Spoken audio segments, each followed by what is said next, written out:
ಎಲ್ರಿಗೂ ನಮಸ್ತೆ.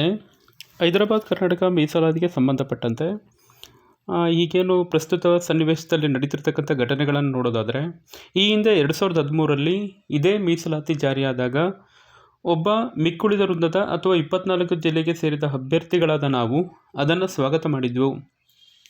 ಯಾವ ರೀತಿಯಲ್ಲಿ ಸ್ವಾಗತ ಮಾಡಿದ್ವಿ ಅಂದರೆ, ಅದು ಕರ್ನಾಟಕಕ್ಕೆ ಸಿಕ್ಕಂಥ ವರ. ಆ ಮೀಸಲಾತಿ ಅನುಷ್ಠಾನ ಆದಾಗ ಇಡೀ 24 ಜಿಲ್ಲೆಯ ಜನಸಾಮಾನ್ಯರು ಕೂಡ ಅದನ್ನು ಸ್ವಾಗತ ಮಾಡಿದ್ದಾರೆ. ಇವತ್ತಿಗೂ ಕೂಡ ಅದನ್ನು ಈಗಲೂ ಕೂಡ ಸ್ವಾಗತ ಮಾಡ್ತಿದ್ದೇವೆ. ನಾವು 371J ಮೀಸಲಾತಿಯನ್ನು ವಿರೋಧ ಮಾಡ್ತಿಲ್ಲ.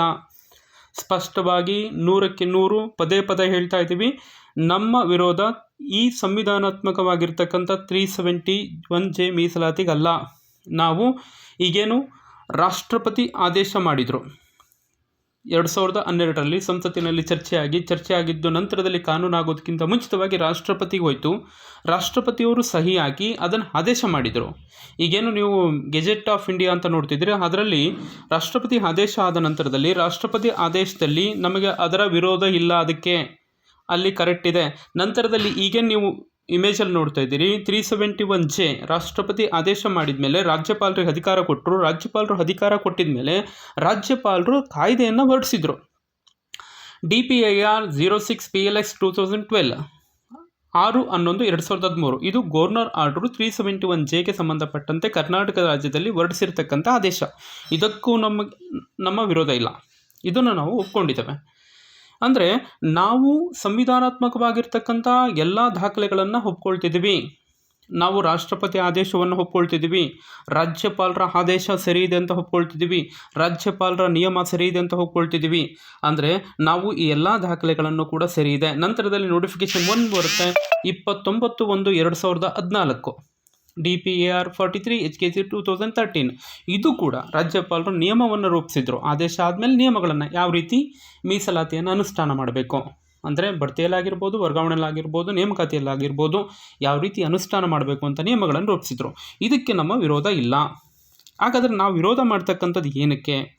ನಾವು ವಿರೋಧ ಮಾಡ್ತಿರ್ತಕ್ಕಂಥದ್ದು ಕೇವಲ ಈ ರೀತಿ ಏನು ರಾಷ್ಟ್ರಪತಿ ಆದೇಶ, ರಾಜ್ಯಪಾಲರ ಆದೇಶ, ರಾಜ್ಯಪಾಲರ ನಿಯಮಕ್ಕನುಸಾರವಾಗಿ ಏನು ರಾಜ್ಯ ಸರ್ಕಾರದ ಅಡಿಯಲ್ಲಿ ಸುತ್ತೋಲೆಗಳನ್ನು ಮಾಡ್ಕೊಳ್ಬೇಕಿತ್ತು ಅಥವಾ ಅದರ ಪ್ರಕಾರ ನಿಯಮಗಳ ಪ್ರಕಾರನೇ ಸುತ್ತೋಲೆಗಳನ್ನು ಆದೇಶಗಳನ್ನು ಮಾಡಿಕೊಂಡು ನೇಮಕಾತಿಗಳನ್ನು ಬಡ್ತಿಯನ್ನು ಅಥವಾ ವಿದ್ಯಾರ್ಥಿಗಳಿಗೂ ಅನುಕೂಲವಾಗತಕ್ಕಂಥ ಒಂದಿಷ್ಟು ಆಯ್ಕೆಗಳನ್ನು ಮಾಡ್ಕೊಳ್ಬೇಕಿತ್ತು. ಅದನ್ನು ಇವರು ಯಾವುದೇ ಕಾರಣಕ್ಕೂ ಮಾಡದೆ ತಮಗೆ ಬೇಕಾದ ರೀತಿಯಲ್ಲಿ ಒಂದು ಭಾಗದ ಅಭ್ಯರ್ಥಿಗಳಿಗೆ ಹೆಚ್ಚಿನ ಅವಕಾಶವನ್ನು ಒದಗಿಸ್ಕೊಡ್ಲಿಕ್ಕೋಸ್ಕರ ಇವರು ತಪ್ಪಾದ ಸುತ್ತೋಲೆಗಳನ್ನು ಹೊಡೆಸ್ಕೊಂಡ್ರು. ಆ ಸುತ್ತೋಲೆಗಳು ಹೇಗೆ ಬಂದರು ಅಂದರೆ, ಕೆಲವೊಂದು ಪಟ್ಟಭದ್ರ ಹಿತಾಸಕ್ತಿಗಳ ಒತ್ತಡಕ್ಕೆ ಮಣಿದು ತಪ್ಪಾದ ಸುತ್ತೋಲೆಗಳನ್ನು ಜಾರಿ ಮಾಡಿದರು. ಇದಕ್ಕೆ ನಾವು ವಿರೋಧ ವ್ಯಕ್ತಪಡಿಸ್ತಿದ್ದೀವಿ. ನಮಗೆ ಸ್ಪಷ್ಟವಾಗಿ ಹಿಂದೆನೂ ಹೇಳ್ತಿದ್ದೀವಿ, ನಾವು 371J ಸಂವಿಧಾನಾತ್ಮಕ ಮೀಸಲಾತಿಯನ್ನು ವಿರೋಧ ಮಾಡ್ತಿಲ್ಲ. ನಾವು ವಿರೋಧ ಮಾಡ್ತಿರ್ತಕ್ಕಂಥದ್ದು ಇಷ್ಟೆಲ್ಲ ಸರ್ಕಾರದ ಅಧಿಕೃತವಾಗಿರ್ತಕ್ಕಂಥ ಆದೇಶಗಳು ಇದ್ದರೂ ಕೂಡ ಅದ್ರ ಜೊತೆಗೆ ಈಗೇನು 2013ರಲ್ಲಿ ಈಗೇನು ರಾಷ್ಟ್ರಪತಿ ಆದೇಶ, ರಾಜ್ಯಪಾಲರ ಆದೇಶ, ರಾಜ್ಯಪಾಲರ ನಿಯಮ ಹೊರಡಿಸಿದ ಮೇಲೆ ಅದೇ ಸಮಯದಲ್ಲಿ ಫ್ರೀಕ್ವೆಂಟ್ಲಿ ಆಸ್ಕ್ಡ್ ಕ್ವಶನ್ ಇವತ್ತು ಕೂಡ ಸರ್ಕಾರದ ಅಧಿಕೃತ ವೆಬ್ಸೈಟ್ನಲ್ಲಿದೆ. ಇದರಲ್ಲಿ ನೀವು ಗಮನಿಸಿದರೆ ಯಾವ ರೀತಿ ರಿಕ್ರೂಟ್ಮೆಂಟನ್ನು, ಯಾವ ರೀತಿ ಬಡ್ತಿಯನ್ನು, ಯಾವ ರೀತಿ ವಿದ್ಯಾರ್ಥಿಗಳಿಗೆ ಅನಾನುಕೂಲವಾಗದಂತೆ ಮಾಡಬೇಕು ಅಂತಕ್ಕಂಥ ಸ್ಪಷ್ಟ ನಿರ್ದೇಶನಗಳಿದೆ. ಅಂದರೆ ಇವನ್ನೆಲ್ಲ ನಾವು ಗೌರವಿಸ್ತಿದ್ದೀವಿ. ಯಾವುದು ಸರಿ ಇದೆ, ಯಾವುದು ಕಾಯ್ದೆ ಮೂಲ ಶಾಸನ ಇದೆ, ಅದನ್ನು ನಮ್ಮ 24 ಜಿಲ್ಲೆಯ ಎಲ್ಲರೂ ಕೂಡ ಒಪ್ಕೊಳ್ತಿದ್ದೀವಿ. ಇದಾದಮೇಲೆ ನಾವು ಬರೋದಾದರೆ, ನಾವು ಈಗ ಇಷ್ಟು ರಾಜ್ಯಪಾಲರ ಆದೇಶ, ರಾಷ್ಟ್ರಪತಿ ಆದೇಶದ ಪ್ರಕಾರ ನೇಮಕಾತಿಗಳನ್ನು ಮಾಡ್ಕೊಳ್ಬೇಕು, ಬಡ್ತಿಗಳನ್ನು ಆಗಬೇಕು, ವಿದ್ಯಾರ್ಥಿಗಳ ಮೋಸ ಆಗಬಾರ್ದು ಅನ್ನೋದು ಏನು ಮಾತಾಡ್ತಿದ್ವಿ, ಇದು ಕೇವಲ ನಾವು ಹೇಳ್ತಾ ಇಲ್ಲ. ಈಗಾಗಲೇ ನ್ಯಾಯಾಲಯ, ಕೋರ್ಟ್ ಕೂಡ ಇದರ ಪ್ರಕಾರ ಒಂದಿಷ್ಟು ರಾಷ್ಟ್ರಪತಿ ಆದೇಶ, ರಾಜ್ಯಪಾಲರ ನಿಯಮದ ಪ್ರಕಾರ ನೇಮಕಾತಿಗಳನ್ನು ಮಾಡಿ ಅಂತ ಹೇಳಿ ಕರ್ನಾಟಕ ಆಡಳಿತ ನ್ಯಾಯಮಂಡಳಿ ಸುಮಾರು 7-8 ಜಡ್ಜ್ಮೆಂಟ್ಗಳಲ್ಲಿ ತನ್ನ ಸ್ಪಷ್ಟವಾಗಿ ನಿರ್ದೇಶನವನ್ನು ಕೊಟ್ಟಿದೆ. ಯಾವ ರೀತಿ ನಿರ್ದೇಶನವನ್ನು ಕೊಟ್ಟಿದೆ ಅಂದರೆ, ಹೈದರಾಬಾದ್ ಕರ್ನಾಟಕದಲ್ಲಿರ್ತಕ್ಕಂಥ ಹುದ್ದೆಗಳನ್ನು ಹೇಗೆ ತುಂಬಬೇಕು ಅಂಥೇಳಿ 2019ರಿಂದಲೂ ಕೂಡ ಸ್ಪಷ್ಟವಾದ ನಿರ್ದೇಶನವನ್ನು ಕೊಟ್ಟಿದೆ. ಇಷ್ಟೆಲ್ಲ ನಿರ್ದೇಶನ ಕೊಟ್ಟರೂ ಕೂಡ ಇವರು ಯಾಕೆ ಮಾಡ್ತಿಲ್ಲ ಅಂದರೆ, ಇಲ್ಲಿ ಒಂದು ಭಾಗದ ರಾಜಕಾರಣಿಗಳು, ಒತ್ತಡಗಾರರು, ಪಟ್ಟಭದ್ರ ಹಿತಾಸಕ್ತಿಗಳ ಒತ್ತಡಕ್ಕೆ ಮಣಿದು ಎಲ್ಲರೂ ಕೂಡ ಈ ರೀತಿ ತಪ್ಪಾಗಿರ್ತಕ್ಕಂಥ ಆದೇಶಗಳಿಗೆ ತಾವು ಅದನ್ನು ಅನುಸರಿಸಬೇಕು ಅಂತಕ್ಕಂಥ ಒತ್ತಡ ಏನಿದೆ, ಇದು 24 ಜಿಲ್ಲೆಯ ಎಲ್ಲರಿಗೂ ಕೂಡ ದೊಡ್ಡ ತೊಂದರೆಯನ್ನು ಉಂಟು ಮಾಡ್ತಿದೆ. ಹಾಗಾದರೆ ಈ ಕೋರ್ಟ್ ತೀರ್ಪುಗಳಲ್ಲಿ ಏನು ಹೇಳಿದೆ? ಈ ಕರ್ನಾಟಕ ಆಡಳಿತ ನ್ಯಾಯಮಂಡಳಿಯಲ್ಲಿ ನೀಡಿರ್ತಕ್ಕಂಥ ಇವೆಲ್ಲ ತೀರ್ಪುಗಳಲ್ಲಿ ಏನು ಹೇಳಿದೆಯಪ್ಪ ಅಂದರೆ, ಒಬ್ಬ ಆಯ್ಕೆ ಪಟ್ಟಿಗಳನ್ನು ಹೇಗೆ ಮಾಡಬೇಕು ಅನ್ನೋದನ್ನು ಸ್ಪಷ್ಟವಾಗಿ ಹೇಳ್ತಾರೆ. ಆಯ್ಕೆ ಪಟ್ಟಿಗಳನ್ನು ಮಾಡಬೇಕಾದ್ರೆ ಈಗ ಮೆರಿಟ್ ಪಟ್ಟಿ ಅಂತ ಫಸ್ಟ್ ಬಿಡ್ತಾರೆ. ಮೆರಿಟ್ ಪಟ್ಟಿಯಿಂದ ಆಯ್ಕೆ ಪಟ್ಟಿಗಳನ್ನು ಮಾಡಬೇಕಾದ್ರೆ ಮೊದಲು ಹೈದರಾಬಾದ್ ಕರ್ನಾಟಕದಲ್ಲಿರ್ತಕ್ಕಂಥ ಲೋಕಲ್ ಕೇಡರನ್ನು ಮೊದಲು ತುಂಬಬೇಕು.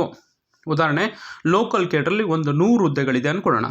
ಮೊದಲು ಲೋಕಲ್ ಕೇಡ್ರಲ್ಲಿರ್ತಕ್ಕಂಥ 100 ಹುದ್ದೆಗಳನ್ನು ಮೊದಲು ತುಂಬಬೇಕು. ಆಯ್ಕೆಗಳನ್ನು ಪರಿಗಣಿಸಬಾರ್ದು. ಏನೇ ಇದ್ರು ಯಾಕೆ ಆಯ್ಕೆಗಳನ್ನು ಪರಿಗಣಿಸಬಾರ್ದು ಅಂದರೆ, ಎಲ್ಲ ಅಭ್ಯರ್ಥಿಗಳು ಕೂಡ ಲೋಕಲ್ ರಿಸರ್ವೇಷನ್ ಕ್ಲೈಮ್ ಮಾಡಿರ್ತಾರೆ.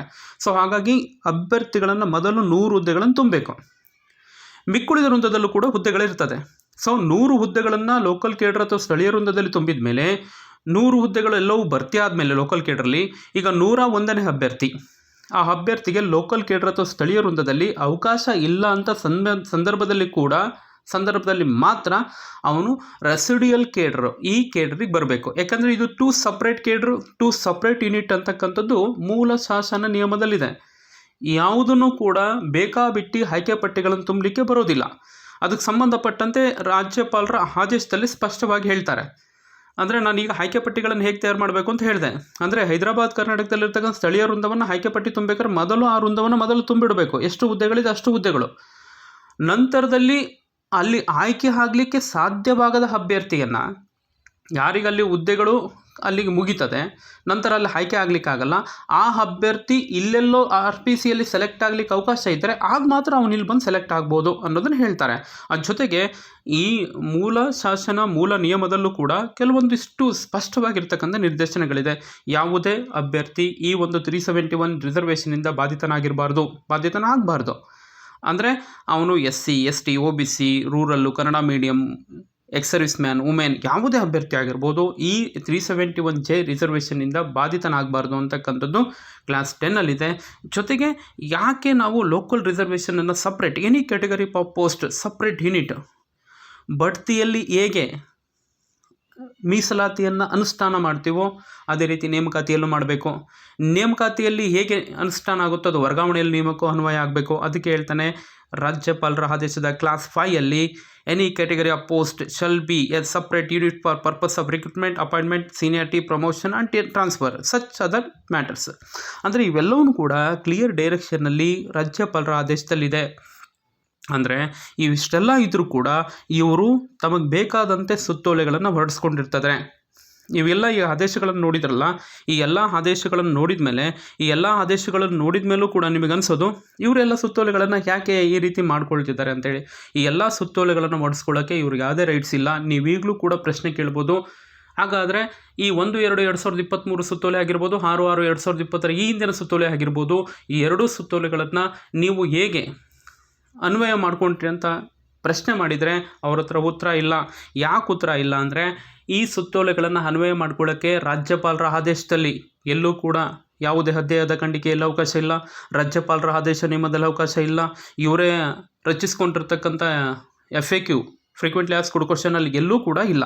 ಸೊ ಇದನ್ನು ಬಹಳ ಗಂಭೀರವಾಗಿ ಪರಿಗಣಿಸಬೇಕು. ಜೊತೆಗೆ ಈ ಹೋರಾಟ ಇವಾಗಲೇ ಶುರುವಾಯಿತಾ? ಇಲ್ಲ, 2016ರಿಂದಲೂ ಕೂಡ ಇದು ಹೋರಾಟ ನಡೀತಾನೆ ಇದೆ. ಆದರೆ ನಮಗೆ ತಲುಪುವಲ್ಲಿ ತುಂಬ ವಿಳಂಬ ಆಗಿದೆ. ಅಂದರೆ ಈ ಒಂದು ಮೀಸಲಾತಿ ಇಷ್ಟೊಂದು ಅನ್ಯಾಯ ಉಂಟು ಮಾಡ್ತದೆ ಅನ್ನೋದು ಇದುವರೆಗೂ ನಮ್ಗೆ ಯಾಕೆ ಗೊತ್ತಿಲ್ಲ ಅಂದರೆ, ನಾವು ಹೈದರಾಬಾದ್ ಕರ್ನಾಟಕ ಮೀಸಲಾತಿ ಅಂದಾಗ ನಾವು ಯೋಚನೆ ಮಾಡೋದು 7 ಜಿಲ್ಲೆಗಳಿಗೆ ಮಾತ್ರ ಸಂಬಂಧಪಟ್ಟಿದೆ, ಅವರೇನೋ ಮಾಡ್ಕೊಳ್ತಾರೆ ಅಂಥೇಳಿ. ಆದರೆ ಆ ಮೀಸಲಾತಿ ನಮಗೂ ಅನ್ಯಾಯ ಉಂಟು ಮಾಡ್ತದೆ ಅನ್ನೋದು ನಮಗಿದುವರೆಗೂ ನಮ್ಮ ಭಾಗದ 24 ಜಿಲ್ಲೆಯ ಯಾವುದೇ ಜನಸಾಮಾನ್ಯರ ಅರಿವಿಗೆ ಬಂದಿಲ್ಲ. ವಿದ್ಯಾರ್ಥಿಗಳು ತಮ್ಮ ಅವಕಾಶವನ್ನು ಕಳ್ಕೊಳ್ತಿದ್ದಾರೆ. ಉದ್ಯೋಗಾಕಾಂಕ್ಷಿಗಳು ತಮ್ಮ ಉದ್ಯೋಗವನ್ನೇ ಕಳೆದುಕೊಂಡು ಒಂದು ರೀತಿಯಲ್ಲಿ ಬೀದಿಗೆ ಬೀಳುವಂಥ ಪರಿಸ್ಥಿತಿ ಬಂದಿದೆ. HKಯಲ್ಲಿರ್ತಕ್ಕಂಥ ಸ್ಥಳೀಯ ವೃಂದದ ಅಭ್ಯರ್ಥಿಗಳು ದುಪ್ಪಟ್ಟು ಅವಕಾಶವನ್ನು ಪಡೆದುಕೊಂಡು ನಮ್ಮೆಲ್ಲ ಉದ್ಯೋಗಗಳನ್ನು ಕಿತ್ಕೊಳ್ತಾ ಇದ್ದಾರೆ. ಸೊ ಈ ರೀತಿ ಆಗೋದ್ರಿಂದ ಮುಂದಿನ ಭಾಗದಲ್ಲಿ ನಮ್ಮ 24 ಜಿಲ್ಲೆ ಅಭ್ಯರ್ಥಿಗಳಲ್ಲಿ ಉದ್ಯೋಗವನ್ನು ಎಲ್ಲರೂ ಕಳ್ಕೊಂಡ್ರೆ ಇದರಲ್ಲಿ ಪ್ರಾದೇಶಿಕ ಅಸಮಾನತೆ ನಮ್ಮಲ್ಲಿ ಉಂಟಾಗ್ತದೆ. ನಮ್ಮಲ್ಲಿ ಯಾರೂ ಉದ್ಯೋಗವನ್ನು ಪಡೆದುಕೊಳ್ಳೋಕ್ಕೆ ಆಗಲ್ಲ. ಹೈದರಾಬಾದ್ ಕರ್ನಾಟಕ ಮೀಸಲಾತಿ ಅಂತಕ್ಕಂಥದ್ದು ಕೇವಲ ಒಂದು ಉದ್ಯೋಗಕ್ಕಾಗಿ ಸೀಮಿತ ಆಗಿರ್ತಕ್ಕಂಥ ಮೀಸಲಾತಿ ಅಲ್ಲ. ಅಲ್ಲಿ ಕೋಟಿಗಟ್ಟಲೆ ಸಾವಿರಾರು ಕೋಟಿಯಲ್ಲಿ ಅನುದಾನ ಹೋಗ್ತದೆ. ಅಲ್ಲಿ ಅಭಿವೃದ್ಧಿ ಸಾಧಿಸಬೇಕಾಗಿರ್ತಕ್ಕಂಥದ್ದಿದೆ. ಪ್ರತ್ಯೇಕ ಅಭಿವೃದ್ಧಿ ಮಂಡಳಿಯ ಸ್ಥಾಪನೆ ಮಾಡಬೇಕು, ಅದ್ರ ಮೂಲಕ ಅಭಿವೃದ್ಧಿ ನೋಡ್ಕೊಳ್ಬೇಕು. ಇದು ಒಂದು ಪಾರ್ಟ್ ಉದ್ಯೋಗ ಅಂತಕ್ಕಂಥದ್ದು. ಆದರೆ ಇಲ್ಲಿ ಉದ್ಯೋಗ ಅಂತಕ್ಕಂಥದ್ದು ಅವರ ಉದ್ದೇಶವನ್ನು ಬೇರೆ ರೀತಿಯಲ್ಲಿ ತಿರುಗಿಸ್ಕೊಂಡು ಹೆಚ್ಚಿನ ಉದ್ಯೋಗವನ್ನು ಪಡ್ಕೊಳ್ತಿದ್ದಾರೆ, ಬಡ್ತಿಯನ್ನು ಪಡ್ಕೊಳ್ತಿದ್ದಾರೆ, ಮತ್ತು ನಮ್ಮ ವಿದ್ಯಾರ್ಥಿಗಳ ಅವಕಾಶವನ್ನು ಕಿತ್ಕೊಳ್ತಿರ್ತಕ್ಕಂಥದ್ದು. ಇದು ನಮ್ಮ ಭಾಗದಲ್ಲಿ ದೊಡ್ಡ ಒಂದು ಕೋಲಾಹಲವನ್ನೇ ಸೃಷ್ಟಿ ಮಾಡಿದೆ. ಇಲ್ಲಿ ನಾನು KAT ಆದೇಶದಲ್ಲಿ ಏನಾಗಿದೆ ಅಂದರೆ, ನೀವು ಮೆರಿಟ್ ಪಟ್ಟಿಯಿಂದ ಆಯ್ಕೆ ಪಟ್ಟಿಯನ್ನು ತಯಾರು ಮಾಡಬೇಕಾದ್ರೆ ಮೊದಲು ಕಲ್ಯಾಣ ಕರ್ನಾಟಕ ವೃಂದದಲ್ಲಿಗೆ ಭರ್ತಿ ಮಾಡಬೇಕು. ನಂತರ ಕಲ್ಯಾಣ ಕರ್ನಾಟಕ ವೃಂದದಲ್ಲಿ ಆಯ್ಕೆಯಾಗದ ಕಡಿಮೆ ಮೆರಿಟ್ ಇರುವ ಅಭ್ಯರ್ಥಿಗಳನ್ನು ಮಿಕ್ಕುಳಿದ ವೃಂದದಲ್ಲಿ ಅರ್ಹತೆಯ ಕ್ರಮದಲ್ಲಿ ಜೋಡಿಸಬೇಕು ಅಂತಕ್ಕಂಥದ್ದು. ನಾನು ಈಗೇನು ಹೇಳಿದೆ, ಕರ್ನಾಟಕ ಆಡಳಿತ ನ್ಯಾಯಮಂಡಳಿಯಲ್ಲಿ ಇರ್ತಕ್ಕಂಥ 7-8 ಜಡ್ಜ್ಮೆಂಟ್ಗಳಲ್ಲಿ ಈ ರೀತಿ ಆಯ್ಕೆ ಪಟ್ಟಿಗಳನ್ನು ಸರಿಯಾದ ರೀತಿಯಲ್ಲಿ ಮಾಡಬೇಕು ಅಂತ ಇದ್ದರೂ ಕೂಡ ಇವರು ಆ ರೀತಿ ಮಾಡಲಿಕ್ಕೆ ಆಗಿದೆ. ಜೊತೆಗೆ ಕಲ್ಯಾಣ ಕರ್ನಾಟಕದ ಭಾಗದಲ್ಲಿ ಈ ರೀತಿ ಸಮಸ್ಯೆ ಆಗ್ತಿರೋದನ್ನು ಮನಗಂಡಿರ್ತಕ್ಕಂಥ ಮಾನ್ಯ ಕಾನೂನು ಸಚಿವರು ಕೂಡ ಇದರಲ್ಲಿ HK ಪಾಟೀಲ್ರವರು, ಗೌರವಯುತ ಕಾನೂನು ಸಚಿವರು ಕೂಡ ಇದ್ರ ಬಗ್ಗೆ ಒಂದು ಲೆಟ್ರನ್ನು ಕೂಡ ಗೌರ್ಮೆಂಟ್ DP ಅವರಿಗೆ ಬರೆದಿದ್ದಾರೆ.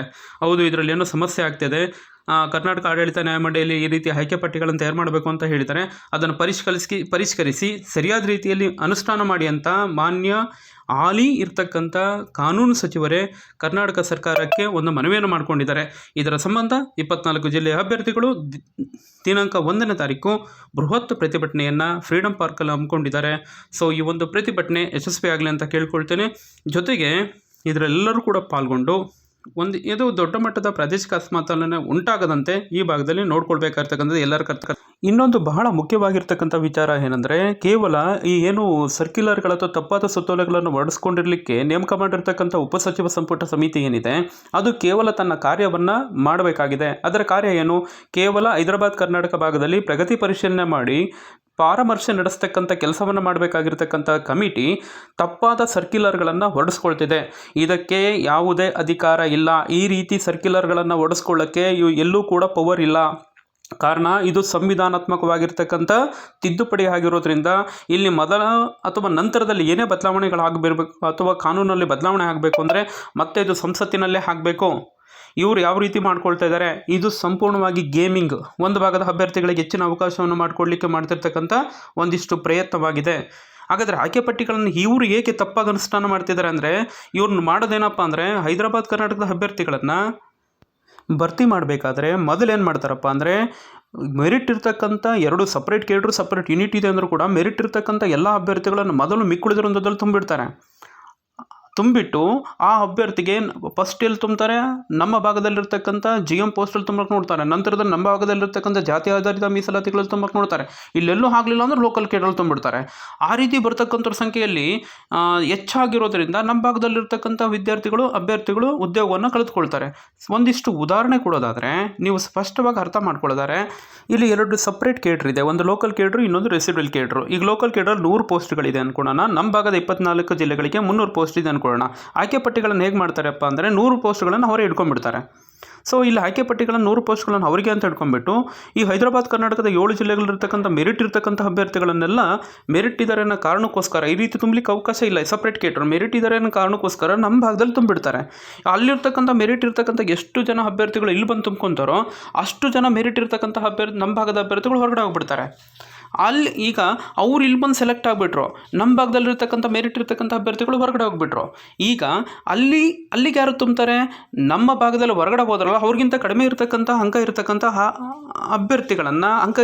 ಅಭ್ಯರ್ಥಿಗಳನ್ನು ಅಲ್ಲಿ ತುಂಬಿಡ್ತಾರೆ. ಉದಾಹರಣೆ, 100 ಜನ ಲೋಕಲ್ ಕೇಟಲ್ಲಿ ಇದೆ ಅಂತ ಹೇಳಿದೆ. ಆ 100 ಜನ ನಮ್ಮ ಭಾಗದಲ್ಲಿ ಒಂದು 300 ಹುದ್ದೆಗಳಿದೆ.